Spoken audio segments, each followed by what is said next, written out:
2019 সালের 5 ডিসেম্বর সৌতুল কোরআন মানিকগঞ্জের উদ্যোগে হিজবুত তাওহীদের অবতৎপরতা সম্পর্কে একটি সেমিনারের আয়োজন করা হয়। কিন্তু দুর্ভাগ্যবশত সেই সেমিনার বানচাল করার জন্য মানিকগঞ্জের একটি পীর সাহেবের দরবারের পক্ষ থেকে মানিকগঞ্জ জেলা প্রশাসকে স্মারকলিপি পেশ করা হয় এবং সেই সেমিনার বানচাল করে দেওয়া হয়। এবং সেই সাথে তার কিছুদিন পরে আবার শিল্পকলা একাডেমিতে এই পীর সাহেবের এক মুরিদ সে কওমি উলামায়ে কেরাম, আলিয়ার উলামায়ে কেরাম এবং সব ধরনের হক্কানি উলামায়ে কেরামের বিরুদ্ধে বিবৃতি দেয়, বক্তব্য দেয় এবং সে বলে যারা হিজবুত তাওহীদের বিরুদ্ধে কথা বলবে তাদের জিভ টেনে ছিঁড়ে দেওয়া হবে। আমরা অত্যন্ত দুঃখের সাথে জানাচ্ছি যে সে এই সমস্ত লোকদেরকে কারা লালন পালন করে আমরা তা জানতে চাই। তা তাদের এই সাহসে মানিকগঞ্জে যেখানে সবাই সব উলামায়ে কেরাম ভক্ত সেখানে গুটি কয়েক মানুষ কিভাবে উলামায়ে কেরামের জিভ টেনে ছিঁড়ে দিতে চায় তাদের সাহস কোথা থেকে আসে, তাদের এই শক্তির উৎস কোথায় মানিকগঞ্জের মানুষ জানতে চায়।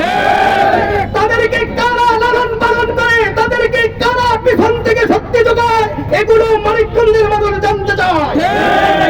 যদি এইভাবে এরপরে এই দরবারে একজন লোক যিনি মোহতামিম ছিলেন মানিকগঞ্জের উলামায়ে কেরামের বিরুদ্ধে তখনও হিফাজত, তখনও জামাত, তখনও জঙ্গি বলে জেলা প্রশাসকের কাছে, পুলিশ সুপারের কাছে অভিযোগ দিয়েছে তারা এবং উলামায়ে কেরামকে বিভিন্ন সময় হেনস্থা করেছে, হয়রানি করেছে।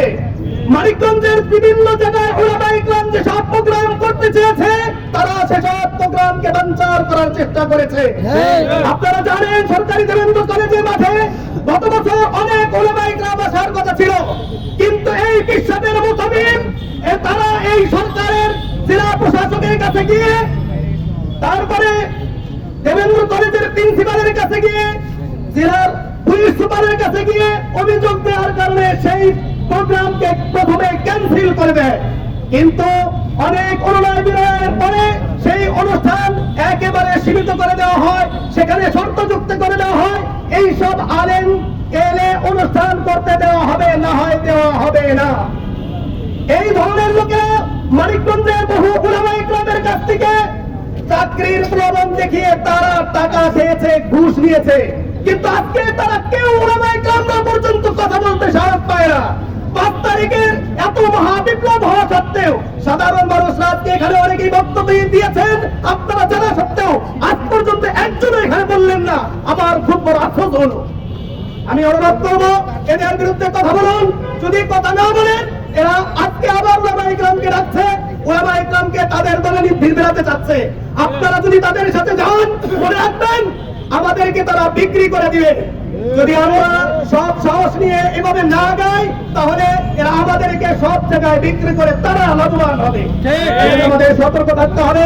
এই বলে আমি আমার বক্তব্য শেষ করছি। ধন্যবাদ সবাইকে। আলেম ওলামার শত্রুরা